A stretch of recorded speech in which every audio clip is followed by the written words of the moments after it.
এয়া হ'ল ৰাতি প্ৰায় 11:30 বজাৰ দৃশ্য আৰু আমি ওলাই আহিছোঁ বলবমলৈ বুলি। মানে বলবম মনোৱা নাই, কিন্তু বলবম কেনেকৈ হয় কি হয় আজিলৈকে মই চাই পোৱা নাই যিহেতু, চাই আহোঁগৈ বুলি ওলাই আহিলোঁ।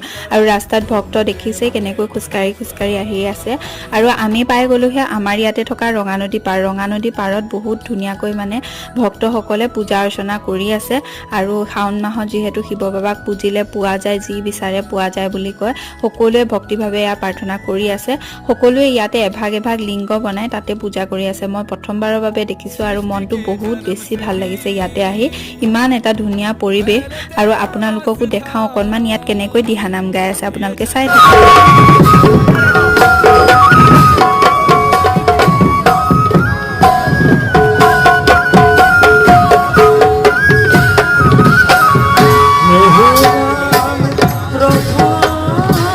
আৰু এনেকৈ আমি গুচি আহিলোঁ। Bye bye.